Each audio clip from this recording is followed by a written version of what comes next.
Hi hello అందరికీ నమస్కారం అండి. పులివెందుల్లో జడ్పీటీసీ ఉప ఎన్నికలు జరుగుతున్న సందర్భంగా అది వైఎస్ఆర్ గారి అడ్డా కాబట్టి అక్కడ ఎలాగైనా టీడీపీ జెండా ఎగరేయాలని చాలా కష్టపడిపోతున్నారు.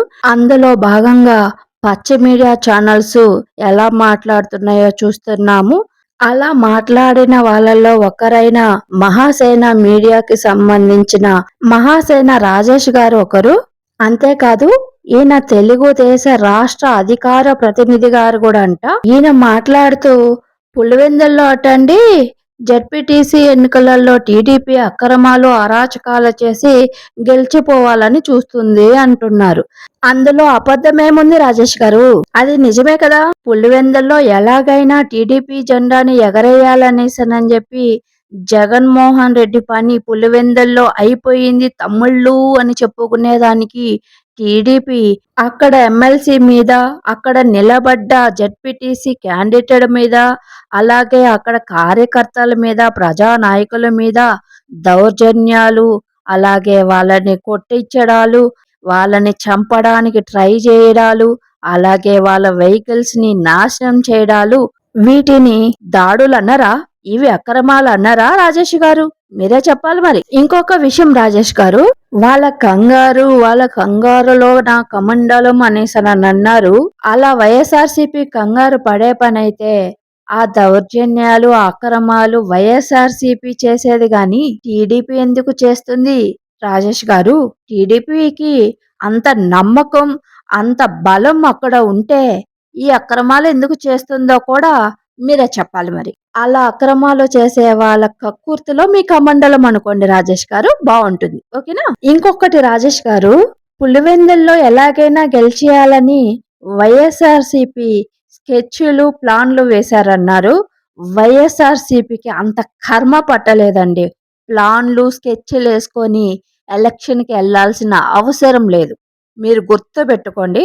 ఎందుకంటే ఈవీఎంలో ట్యాంపరింగ్ చేసి గెలవడం వైఎస్ఆర్సీపీకి రాదు. అలాగే సూపర్ సిక్స్ అనే అబద్ధపు హామీలు ఇచ్చి జనాల్ని మోసం చేసి గెలవడం కూడా వైఎస్ఆర్సీపీకి అలవాటు లేదు. పైగా మీరేమన్నారు రాజేష్ గారు? వైసీపీలో ఉన్న పెద్ద పెద్ద లీడర్లు పులివెందులకు వచ్చి అక్కడ జనాల కాళ్ళు గడ్డాలు పట్టేసుకుంటున్నారు అని అన్నారు కదా.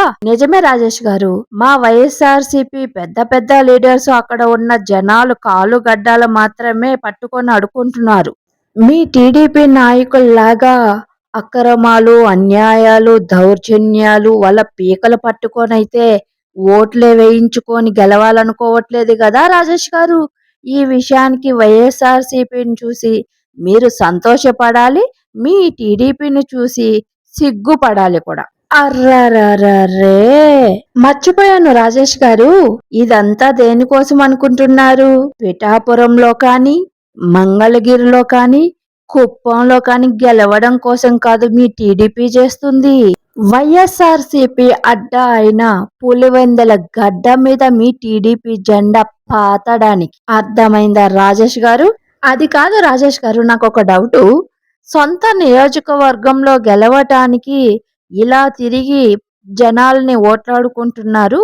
ఇంత కర్మ ఎందుకు వచ్చింది అని అంటున్నారు. మరి చంద్రబాబు నాయుడు, టీడీపీకి సంబంధించిన నాయకులు అమ్మైనా అడగందే అన్నం పెట్టదు అన్న సామెతని మర్చిపోయి కుప్పంలో ఓట్లు అడగడం మీ టీడీపీకి అవమానంగా అనుకున్నారు కాబట్టే కదా ఆ కుప్పం సీటు వైఎస్ఆర్సీపీ కైవసం అయింది.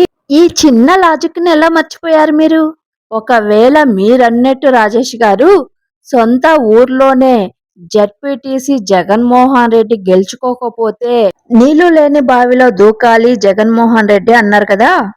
దానికే నీళ్లు లేని బావిలో దూకాల్సిన అవసరం మా జగనానికి లేదు. ఎందుకనంటే కుప్పంలో టీడీపీ ఓడిపోయినప్పుడు 45 ఇయర్స్ పొలిటికల్ ఇండస్ట్రీ అని చెప్పుకునే చంద్రబాబు నాయుడు గారు, ఆయన కొడుకైన లోకేష్ గారు ఏ బావిలో పడి దూకారో చెప్పండి. అంతేకాదు రాజేష్ గారు, మీరన్నట్టు జగన్మోహన్ రెడ్డి సీఎంగా ఉన్నప్పుడే మా టీడీపీ పులివెందుల్లో బాగా వేసిందని చెప్పుకుంటున్నారు కదా.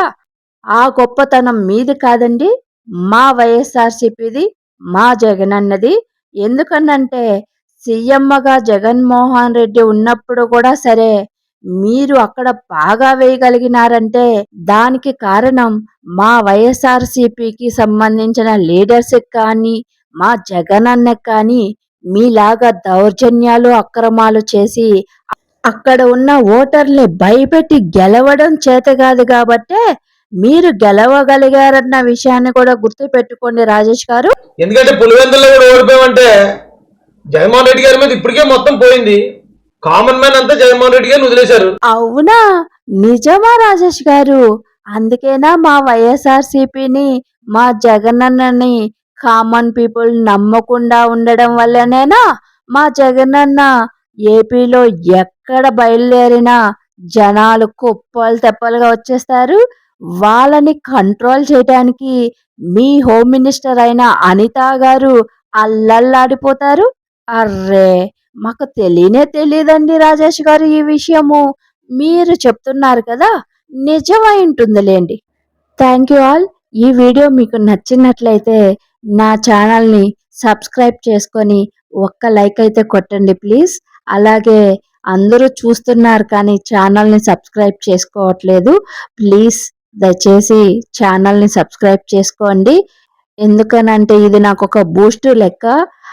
నేను చేస్తున్న కంటెంట్ జనాలకి నచ్చుతుంది అనేసనని నేను ఇంకా చాలా వీడియోలు చేయటానికి అదొక ఎంకరేజ్మెంట్ లాగా ఉంటుంది. ప్లీజ్ దయచేసి నా ఛానల్ని సబ్స్క్రైబ్ చేసుకోండి.